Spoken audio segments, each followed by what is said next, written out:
Dios les bendiga, hermanos. Es un gusto una vez más estar con ustedes a través de este medio, vía internet. Y en este día, una vez más, a través de las redes sociales, vamos a compartir lo que nos enseña la palabra de Dios con base en nuestras escuelas dominicales, la revista Nueva Raza, que yo espero que algunos de ustedes ya la tengan en sus manos. El día de hoy vamos a estudiar sobre los evangelios. Durante ya mucho tiempo hemos estudiado diferentes libros de la Biblia. Hace no mucho terminamos con el Antiguo Testamento. Y si, como les decía en ese momento, si hemos estado haciendo la tarea que nos indica nuestra Nueva Raza de leer el libro que estamos estudiando, por lo menos llevaríamos leído el Antiguo Testamento y Mateo. Y el día de hoy vamos a ver esta escuela dominical acerca del Evangelio de Marcos. Pareciera que es repetitivo al anterior, sin embargo, no es así. En cada evangelio aprendemos cosas diferentes y particularmente de los escritores aprendemos muchas otras cosas. Entonces yo le invito a que en este día disponga su corazón y pueda aprender, no de mí, sino de la misma palabra del Señor. ¿Qué tiene Él para nosotros? Y bueno, vamos a comenzar esta escuela dominical. Me permitiré compartirles la pantalla para que veamos nuestra escuela dominical. Y bueno, nuestro texto base se encuentra en Marcos capítulo 1, verso 38. Y vamos a darle lectura que dice así.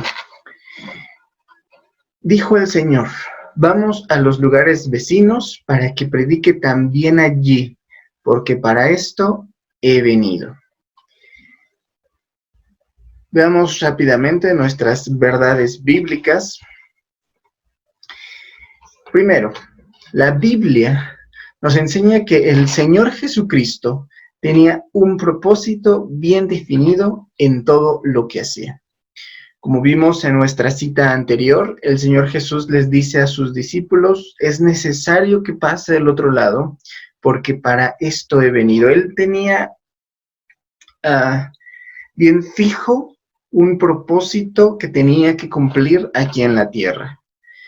Nuestra verdad bíblica aplicada nos indica que, al igual que nuestro Maestro, debemos enfocar nuestros recursos, todos nuestros recursos, nuestro tiempo, nuestras fuerzas, nuestro dinero, todos nuestros recursos, enfocarlos, todos nuestros esfuerzos para extender el reino de Dios aquí en la tierra. Propósito significa una determinación firme para alcanzar un objetivo. Es decir, el Señor Jesús estaba determinado, estaba decidido a alcanzar un objetivo. Y yo me gustaría poder estar ahí presente para poder interactuar con ustedes y preguntarles: ¿cuál creen que haya sido el objetivo por el cual vino Cristo? Muchos quizá lo inferimos, lo sabemos. Podríamos leer Juan 3:16, que vino a salvar al mundo. Podemos leer un montón de pasajes acerca del propósito de Cristo en la tierra. Y justamente esa es la pregunta, ¿no? ¿Cuál era el propósito de Jesús? El Señor Jesús les dijo a sus discípulos: para esto he venido. ¿Para qué? ¿Para qué vino el Señor? Tomando en cuenta el evangelio que estamos estudiando, o que vamos a estudiar el día de hoy, Marcos, ahí hay un texto clave del evangelio. En cada evangelio, hermano, es quizá un dato importante que lo sepamos. En cada evangelio hay un texto base o un texto principal del evangelio. En Mateo se encuentra en el capítulo 2, me parece, acerca de la adoración de los magos. Ya que Mateo presenta a Cristo como el rey de los judíos, el texto clave de Mateo se encuentra cuando los magos visitan al Señor Jesús y antes de eso le preguntan a Herodes, ¿dónde está el rey de los judíos? Pues estrella hemos visto y hemos venido a adorarle. Ese es el texto base de Mateo. Pero en Marcos se encuentra en el capítulo 10:45 que dice, porque el Hijo del Hombre no vino para ser servido, sino para servir y para dar su vida en rescate por muchos. Esto, hermano, es extraordinario porque cada evangelio está dedicado hacia una cultura distinta. Mateo está escrito obviamente para toda la iglesia, pero particularmente para los judíos. Un dato importante de Mateo es que es el evangelio que más cita al Antiguo Testamento para reforzar la idea o la realidad de que Jesús era el Mesías profetizado y prometido en el Antiguo Testamento. Mateo va para los judíos. Marcos va hacia los romanos. Roma era el imperio actual, el imperio actual de ese tiempo, el que dominaba todo el mundo conocido, y una de sus fuentes de ingresos era la esclavitud.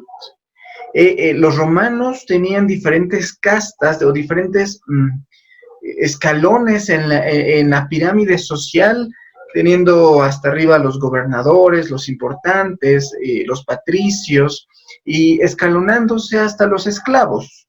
Los esclavos eran lo más bajo. Pero, ojo, el evangelista Marcos presenta a Cristo como un siervo, como alguien que sirve. Y digo, debe de llamar nuestra atención porque a pesar que está dirigido a un pueblo esclavista, el Mesías es presentado como un siervo. Y dice, porque el Hijo del Hombre no vino para ser servido, sino para servir y para dar su vida en rescate por muchos.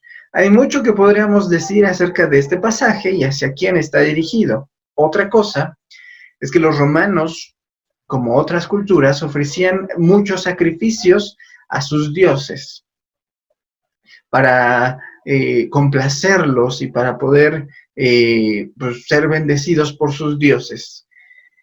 Ahora, que el Mesías sea el mismo sacrificio era la noticia del momento. Por eso, hermanos, es extraordinario este pasaje clave de Marcos. Veamos lo siguiente. El Evangelio de Marcos se relaciona de una manera muy estrecha con el apóstol Pedro. ¿Por qué?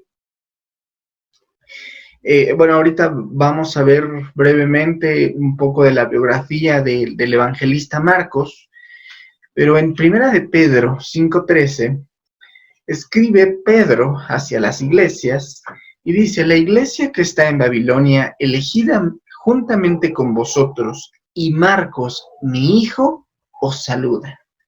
No sabemos, o no se sabe a ciencia cierta si Pedro tuvo hijos físicos o carnales, naturales, consanguíneos. Sabemos que tenía esposa porque tenía suegra. El Señor Jesús sanó a su suegra. Pero este término de mi hijo quiere decir un apego o un sentimiento fraternal muy profundo entre el apóstol Pedro y Marcos. Este evangelio nos da el punto de vista de Pedro. Quizá algunos nos hemos preguntado por qué Lucas, que no fue un apóstol, escribió un evangelio. ¿Por qué Mateo, que no pertenecía al primer grupo de los 4 discípulos más cercanos a Cristo, escribió un evangelio? ¿Por qué Marcos, ni fue discípulo, ni fue investigador, escribió un evangelio? ¿Y por qué no Pedro? ¿Por qué no Jacobo? ¿Por qué no Andrés, hermano de Pedro? Y válgame la expresión, quizá el Evangelio de Pedro está expresado a través de los oídos, de las manos, de la letra de Marcos, porque Pedro, al estar estrechamente relacionado con Marcos, le comunica todo lo que pensaba acerca de su maestro, y lo podemos ver desde el versículo 1. Note lo siguiente. Cuando el Señor Jesús les pregunta a sus discípulos, ¿qué dice la gente? ¿Quién soy yo? Y sus discípulos le respondían, bueno, dicen que tú eres un profeta, o que eres Elías, o que eres, pues alguien importante, pero no precisamente el Mesías. Y Pedro, lleno del Espíritu Santo, hace su confesión, una confesión extraordinaria que posteriormente otro de los escritores del Nuevo Testamento dice que nadie confiesa a Cristo como Señor si no es por el Espíritu Santo. Pedro le responde y le dice, tú eres el Cristo, el Mesías, el ungido, el enviado, el Hijo del Dios viviente. Y el Señor Jesús les dice, bienaventurado eres Pedro, porque no te lo reveló no te lo reveló carne ni sangre, sino mi Padre que está en los cielos.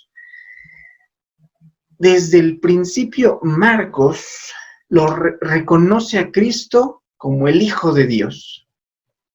Es evidente la influencia de Pedro que tiene en Marcos. Y digo, es notable porque Mateo inicia diciendo, libro de la genealogía de Jesucristo, hijo de David, hijo de Abraham. Y comienza una genealogía. Pero Marcos comienza diciendo, principio del Evangelio de Jesucristo, Hijo de Dios. Marcos no que no le importe la genealogía, pero le da más peso a su naturaleza divina, tal como el apóstol Juan inicia con la divinidad de Cristo. Y bueno, como lo decía, es influencia del apóstol Pedro. Hay un dato, hermanos, que también resulta importante que se mencione en este día, y es que debido a las similitudes que existen en los primeros 3 evangelios, en Mateo, Marcos y Lucas, se infiere que hubo un evangelio previo, un protoevangelio llamado Q, que viene del alemán, ahí está escrito, entre comillas, que significa fuente. Los eruditos creen que el 40%, 45% de lo que hay en cada de estos 3 evangelios es prácticamente idéntico en los 3. Entonces, para darle respuesta lógica a esto, dicen, bueno, pues es que hubo una fuente de la cual vieron los 3, se basaron y escribieron su evangelio, agregando cosas o sustrayendo otras más. Muchos apoyan esta idea, otros más afirman que las similitudes entre los evangelios establece con mayor firmeza la inspiración de un solo autor. Y me parece esta afirmación un poco más certera. Sabemos que el Espíritu Santo inspiró a Mateo, a Marcos, a Lucas y a Juan para escribir el Evangelio del Señor. Y no nos debería sorprender que tengan una similitud muy, muy, muy intensa. ¿Por qué? Porque cuando el Señor Jesús estuvo en la tierra, les dijo que cuando viniera el Espíritu Santo, Él les recordaría todas las cosas. Y se reafirma la idea y la realidad de que hubo un solo autor. Veamos ahora el autor, que más que autor, es el escritor, el que Dios inspiró para que se escribiera este evangelio. Marcos. ¿Quién era Marcos? Es sorprendente, hermanos, cómo hay información, mucha información acerca de este joven que posteriormente se volvió varón y quizá anciano. Él era hijo de una mujer llamada María y era un cristiano devoto. Lo podemos deducir porque su casa servía como un punto de reunión. Antes, los primeros cristianos no tenían una iglesia o más bien un templo donde congregarse. Regularmente iban a las sinagogas judías, pero al predicar el evangelio de Cristo como Mesías, se contraponía a la doctrina de la ley de los judíos. Entonces eran expulsados de las sinagogas y tenían que ir a acudir a otros lugares para reunirse, entre ellos las casas. Y María, la mamá de Marcos, prestaba su casa para estas reuniones. Marcos acompañó a Pablo y a Bernabé de Jerusalén a Antioquía. Yo creo que a partir de ese primer viaje, aunque era corto, en Marcos se despertó el anhelo de servir a Dios como Pablo y Bernabé en el asunto misionero. Y de hecho, fue ayudante de Pablo en el primer viaje que realizó el apóstol y Bernabé. Sin embargo, por circunstancias que no conocemos y que podríamos inferir de diferentes fuentes históricas, Marcos abandonó a Pablo y a Bernabé, y esto, hermanos, le causó un disgusto enorme a Pablo. Esta acción de Marcos decepcionó a Pablo, y tal vez medio lo entienda. ¿Por qué? Porque en el primer viaje misionero de Pablo tuvo que sufrir muchas cosas, entre ellas un peligro de lapidación en Iconio.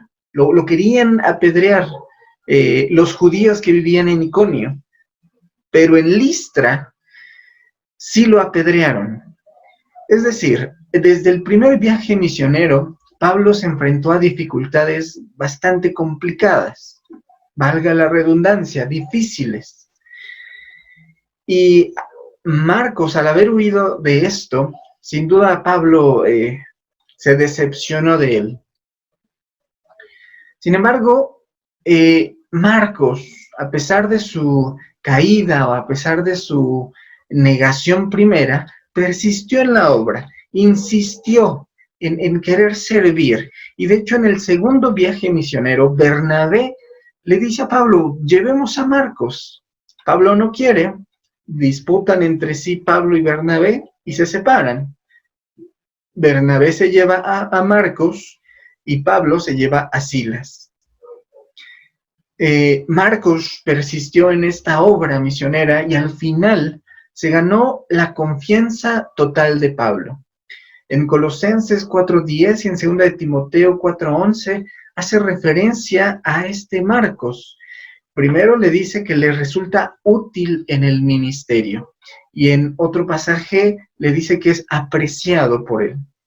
Es impresionante cómo cambia la perspectiva del apóstol Pablo acerca de un hombre que quizá lo podríamos calificar de doble ánimo, de una persona que cambia de opinión, pero es extraordinario. ¿Cuál era el propósito de Marcos, al escribir su evangelio? Marcos enfatiza más lo que hizo Jesús que lo que dijo. Si lo comparamos con Mateo, es un relato simple, preciso y sin adornos. Mateo ocupa mucho de sus versículos en enseñanzas. Por ejemplo, el primer sermón que hizo el Señor Jesús en aquel monte, comienza en el capítulo 5 y termina hasta el capítulo 8 más o menos. Y son muchos versículos en el cual Mateo expresa la doctrina de Cristo. No quiero decir que Mateo solamente era doctrina y nada de milagros o de otras señales. No, también hay milagros. Pero Marcos enfatiza más aquellas obras que vino a hacer Cristo que su enseñanza. Es un relato vívido del ministerio de Jesús. Y algo que también es interesante y es notable es que el Evangelio de Marcos, muchos de sus pasajes terminan con asombro.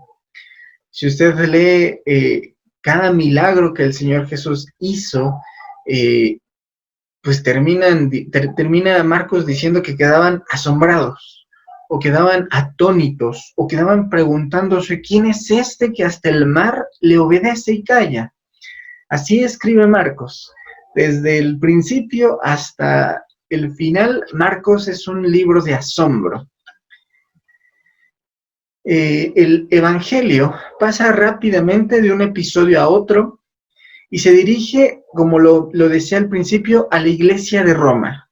Y por ello le ayuda a los romanos a entender varias tradiciones judías, o algunas, quizá no todas, pero algunas tradiciones judías, y traduce otras, o algunas otras palabras del arameo. Por ejemplo, Talita Kumi, Efata, o Eli Eli. Bueno, en el caso de Marcos lo escribe Eloi Eloi lama sabactani, y describe qué significa esto, aquello, etc.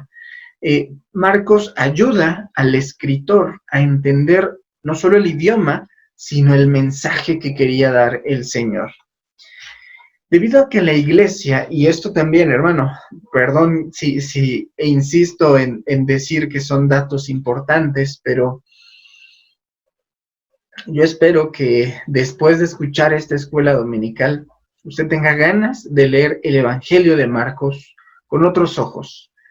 Ya no creyendo que es una repetición, que es aburrido porque ya lo leyó en Mateo, sino que vea el Evangelio como Marcos lo escribe, con una visión hacia los romanos, y particularmente a una iglesia que en ese momento se encontraba en persecución. Marcos transmite en su Evangelio el consuelo que da Jesús a aquellos que están azotados por la adversidad. Y por mencionar algunos ejemplos, vemos al Señor Jesús sanando al ciego Bartimeo, que grita, que grita que le ayude, que lo auxilie, que le dé la vista, y el Señor se la da. Contemplamos a una viuda ofrendando todo lo que tiene, y el Señor hace de ese momento que quizá que hubiera pasado desapercibido, lo hace notar, tanto que está en el Evangelio y está en nuestras Biblias el día de hoy, y recordamos a aquella mujer, no por su ropa o no por su forma de vestir, por su forma de hablar, de expresar, por su doctrina, sino por aquello que hace mención el Señor, que dio una ofrenda de corazón. Y yo creo, hermanos, que recibió consuelo aquella mujer, a pesar que no tenía nada más, recibe consuelo. Y bueno, podríamos seguir, ¿no? El padre que le pide auxilio al Señor Jesús y le dice al Señor, ¿crees que puedo hacerlo? Y el padre, quizá desesperado, le dice, creo, pero ayuda a mi incredulidad. Y el Señor en ese instante le infunde fe, y su hijo es sanado, el hijo de este señor. Contemplamos a una mujer sirofenicia, un sordomudo que es sanado, a muchos enfermos, a sus discípulos miedosos en la barca, y les da el consuelo de la tranquilidad. Contemplamos a 4,000 y 5,000 alimentados, a una mujer que en su desesperación de haber estado años bajo un yugo de enfermedad, el Señor la libra con solo que la mujer tocó el borde de su manto. Y hermano, podríamos hablar mucho acerca de este evangelio y pues no nos alcanza el tiempo, 1 hora no nos resulta suficiente. Pero yo le suplico que pueda leer este evangelio con otros ojos, con unos ojos que miren a Cristo brindando consuelo. Es cierto que el Señor Jesús en más de una ocasión se molesta, se enoja con aquellos que, principalmente los fariseos, que tratan de disfrazar la gracia como un salario, que tienen que trabajar para poder obtener la gracia de Dios, y se enoja con ellos, se enoja con los cambistas en el patio del templo.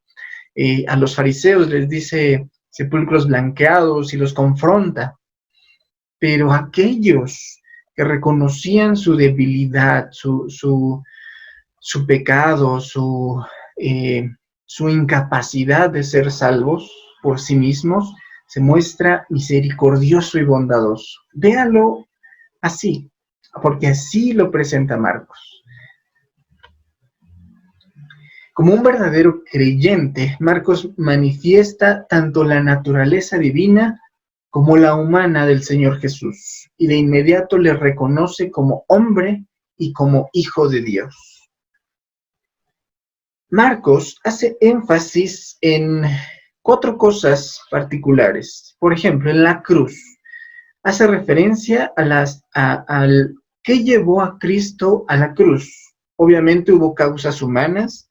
Los fariseos varias veces hicieron un complot para crucificar a Jesús, pero también, y lo más importante, hubo una causa divina. Quizá esto le cause un poco de sorpresa o no. Le insisto, me gustaría poder estar con ustedes para poder preguntarles y escuchar su opinión. ¿Quién mató al Señor Jesús? ¿Los romanos? ¿Los judíos? ¿Los clavos? ¿La falta de sangre? ¿La deshidratación? ¿El dolor? ¿Los latigazos? ¿Qué mató al Señor? La realidad es que la justicia de Dios, no particularmente del Padre, o la del Hijo, o la del Espíritu Santo, sino la de Dios mismo, la Trinidad, una obra perfecta de salvación, en la cual participa el Padre, el Hijo y el Espíritu Santo, y en su ira perfecta, y en su santidad y en su justicia, el Hijo es crucificado por voluntad del Padre. Y eso, hermanos, nos trajo salvación, nos trajo sanidad, nos trajo todos los beneficios que trae la salvación y sobre todas las cosas, comunión con Dios.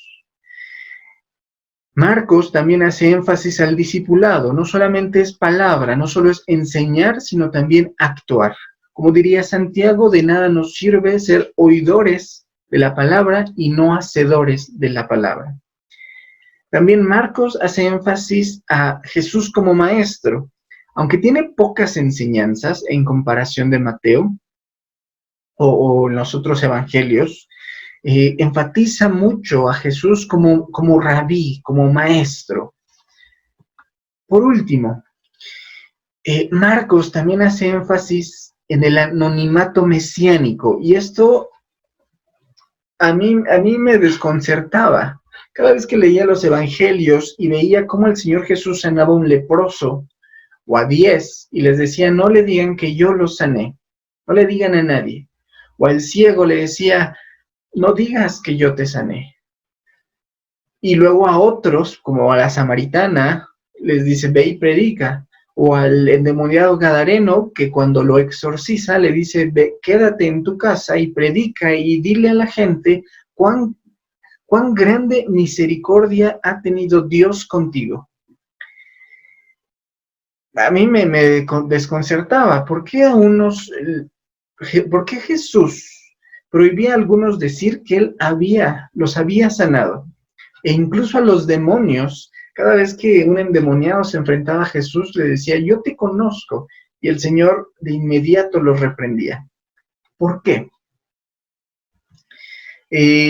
Yo creo, la respuesta está en que Jesús sabía en que en el momento en el que él se diera a conocer como lo que él es, el Hijo de Dios, el Mesías, pronto los judíos querían, y de hecho está escrito, querían coronarle como rey.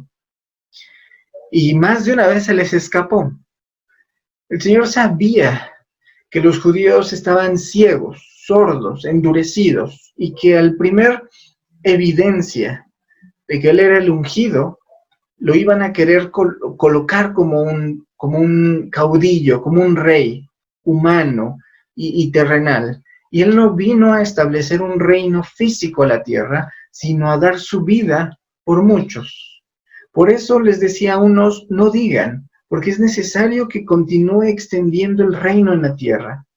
Hasta que sea mi hora, entonces seré muerto, pero por lo pronto no lo anuncien. Pregunta, ¿Jesús fue un simple maestro o hijo de Dios? En Marcos 2:9, Marcos 2 inicia con una historia del Señor Jesús entrando a una casa. ¿Casa de quién? No se sabe, pero era la casa de alguien más, no era la suya y quizá tampoco era de sus discípulos. Dice la Biblia que mucha gente lo siguió. Y era tanta la gente que ya no cabía ni adentro de la casa ni en las afueras.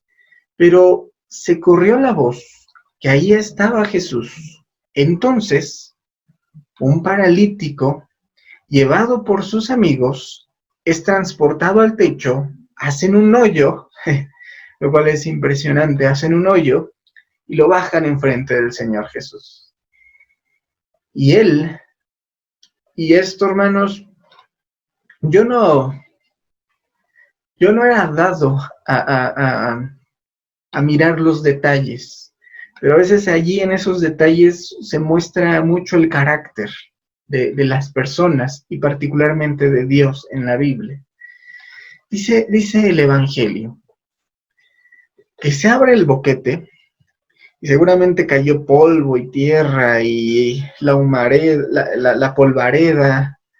Y en lugar de que el Señor Jesús se enojara porque están interrumpiendo su predicación, quizá muchos de los que predican se molestan en estos momentos de grabación cuando pasa el de los tamales o el del helado o la basura y hace ruido y entorpece el sonido. Y nos molestamos, quizá, yo en lo particular me pasa. Pero el Señor Jesús, en lugar de molestarse porque es interrumpido, y además no solamente es interrumpido, sino que le abren un boquete en la casa de su anfitrión, no se molesta, ni los condena, ni los reprende, ni los maldice. Y mejor aún, y ahí va lo del detalle, dice la Biblia que al ver la fe de ellos, no dice que al mirar el boquete, al mirar el desastre que hicieron, al mirar la polvareda o al mirar la interrupción, no, al mirar la fe de ellos, tuvo compasión. Y dice la Biblia que estando ahí presentes fariseos, escribas y de todo tipo de personas, le dijo al paralítico, hijo, tus pecados te son perdonados. Y comenzó el alboroto. En lugar de, e insisto en el detalle, en lugar de alborotarse por el desastre que habían hecho, se alborotan porque dice aquel hombre que le perdona los pecados al paralítico. ¿Cómo es posible? Así que el Señor pregunta, ¿qué es más fácil? ¿Decir al paralítico, tus pecados te son perdonados? ¿O decirle, levántate, toma tu lecho y anda? Para los humanos, hermanos, es imposible las dos. No podemos decirle a un paralítico, ni tus pecados te son perdonados, ni levántate y anda. Pero como hijo de Dios, le resultaría más fácil sanar al paralítico. Hacer milagros para el Señor no era difícil. Él creó todas las cosas con el poder de su boca. Pero perdonar pecados significaba que tenía que subir a una cruz, sufrir el vituperio y la muerte para poder perdonarnos. El mismo atributo de santidad, de justicia de Dios, impediría que cualquier otro evento nos consiguiera perdón sin ninguna consecuencia. Ya, o bueno, válgame la expresión, la realidad es que al día de hoy sí hubo una consecuencia y fue vertida toda la ira de Dios por el pecado de muchos sobre su Hijo Jesús, en aquella cruz. Pero el Señor fue más que un simple maestro, Él fue Hijo de Dios, Él es Hijo de Dios, porque tiene la capacidad para sanar, que le resulta fácil, pero también tiene la capacidad de perdonar por todos los méritos que hizo en la cruz del Calvario. Él no vino a condenar al mundo, como dice Juan. Dios no envió a su Hijo para decirle a la adúltera, como te sorprendieron en el mismo acto del adulterio y como dicta Moisés, debes de morir apedreada. Él no vino a condenar, sino vino a salvar. Le dijo a aquella mujer, le preguntó, ¿dónde están los que te condenan? ¿Ninguno lo hizo? Y ella responde, quizá con la voz quebrada o apenas con el rostro en tierra, le dijo, ninguno, Señor. Y él, el único que podría condenarle, le dijo, ni yo te condeno. Vete y no peques más. Él no vino a condenar. Habrá tiempo en el que desatará su ira y quizá no tarde mucho, pero en ese momento y al día de hoy su gracia permanece. Él no vino a condenar, sino a salvar al mundo. ¿Qué aprendemos de Marcos? Aprendemos historia, sí, aprendemos geografía, aprendemos doctrina, aprendemos muchísimas cosas.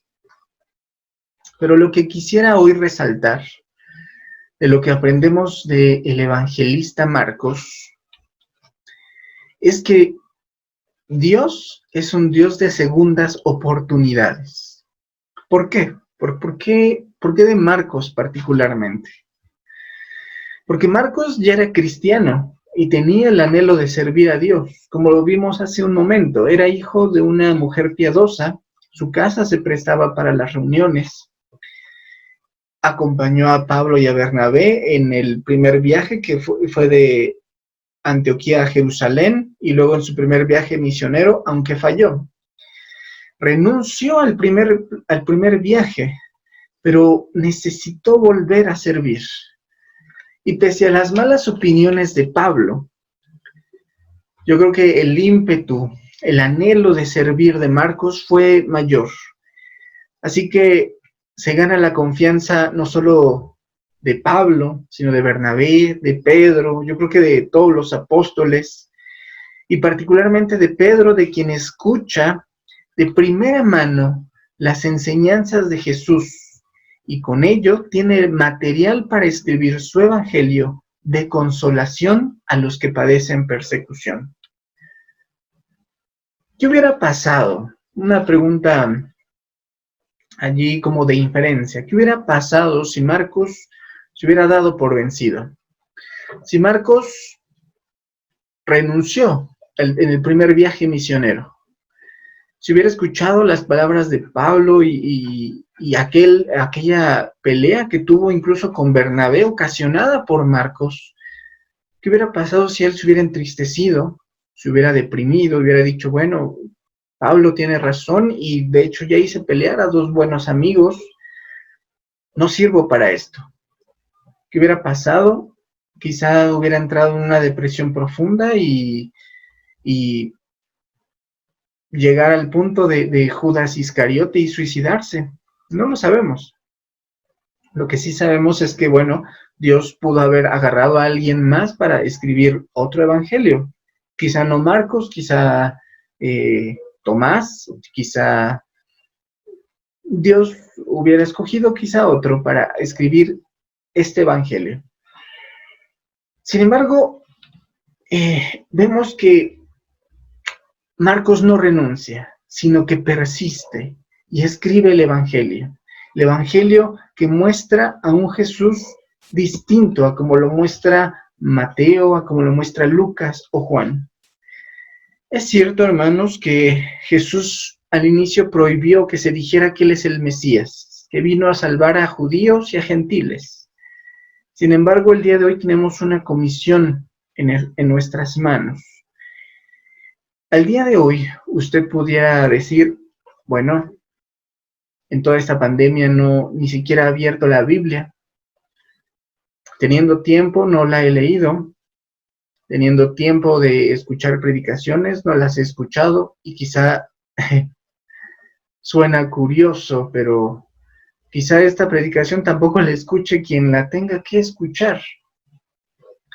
Pero usted que la está escuchando, que la está mirando tal vez, tenga en cuenta esto: el Señor da segundas oportunidades. Y aunque no pasará por alto el pecado que hemos cometido, ya fue pagado en la cruz del Calvario, pero bueno, siempre hay consecuencias. A veces las hay, a veces el Señor pues es misericordioso y Él es soberano, no podríamos determinar qué va a pasar, pero da, eso sí lo sabemos, da segundas oportunidades. El Señor dio una gran comisión. ¿Cuál fue? Id por todo el mundo y predicad el Evangelio, anuncien las buenas nuevas a toda criatura, oigan o dejen de oír, a tiempo y fuera de tiempo. Y ahorita, hermanos, es tiempo, es un buen tiempo. Estamos, no sé si al final de la pandemia, a la mitad o apenas al inicio, no sabemos cuánto tiempo va a durar, pero es tiempo de cumplir esta gran comisión. Quizá, insisto, usted diga, no, yo creo que no sirvo para esto. Recuerde, Marcos renunció en el primer viaje misionero. Pablo le decía, no me es útil, Marcos, para el ministerio. Pero Marcos persistió. Marcos insistió en servir. Marcos tuvo un encuentro con Cristo y al final Pablo lo elogia y le dice, antes quizá no me servía, pero ahora me es útil para el ministerio. Ahora Marcos me resulta estimado, apreciable. Esto no solo es porque Marcos haya querido, sino porque Dios puso gracia en él. Y Dios pone gracia en nosotros para que le sirvamos. Pese a lo que seamos, a lo que sepamos, pese a lo que no sepamos, el Señor pone gracia en nosotros. Así que en esta hora yo le pido que hagamos una oración, dándole gracias a Dios por su palabra y gracias a Dios porque nos da otra oportunidad. Así como a Marcos, así como a Pablo, así como a Pedro, que le negó 3 veces y después se reconcilian. Incluso le dio muchas oportunidades a Judas que desaprovechó. Pero vamos, Dios es un Dios de segundas oportunidades. Así que no está todo perdido. Bendito Dios, te damos gracias por esta palabra que nos das. Señor, yo te ruego que sea de bendición para los que escuchan, los que miran esta predicación y que tú les bendigas. Señor, que tu gracia les colme de bendiciones, pero que su mente, Señor, y su corazón queden convencidos no por la palabra del diablo que nos engaña o que nos trata de engañar diciendo que que no valemos la pena por haber hecho esto o aquello, sino, Señor, perdona nuestras iniquidades, nuestras maldades y danos esta segunda oportunidad. No nos dejes desaprovecharla, sino que nosotros podamos ser como aquellas vírgenes sensatas ahora. Antes quizá éramos insensatas, quizá en esta pandemia no hemos reforzado nuestra comunión contigo a través de la oración o de tu palabra, o del ayuno, o de la comunión a través de estos medios digitales. Pero Señor, yo te ruego que nos des esta segunda oportunidad para tu gloria, para que podamos extender tu reino aquí en la tierra. Permítanos ser útiles para ti. En el nombre de Cristo Jesús. Amén. Y bueno, hermanos, yo les ruego que hagan esta tarea. Lean el Evangelio de Marcos, también el Evangelio de Mateo, si no lo han leído, Y aunque les resulte repetitivo, vean a Mateo como un judío que escribe a los judíos. Y vean a Marcos como un cristiano, judío, pero cristiano, que escribe a una iglesia perseguida, a una iglesia romana, a una iglesia de esclavos, a una iglesia que no es como la de hoy. Estudienlo así. Y cuando tengamos oportunidad, si quieren, me platican qué les pareció. Y bueno, concluimos este momento de escuela dominical y recitamos nuestro salmo del buen pastor, que dice: Jehová es mi pastor, nada me faltará. En lugares de delicados pastos me hará descansar. Junto a aguas de reposo me pastoreará. Me confortará mi alma, me guiará por sendas de justicia por amor de su nombre. Aunque ande en valle de sombra de muerte, no temeré mal alguno, porque tú estarás conmigo. Tu vara y tu callado me infundirán aliento. Aderezas mesa delante de mí, en presencia de mis angustiadores. Unges mi cabeza con aceite, mi copa está rebosando. Ciertamente el bien y la misericordia me seguirán todos los días de mi vida, y en la casa de Jehová moraré por largos días. Amén.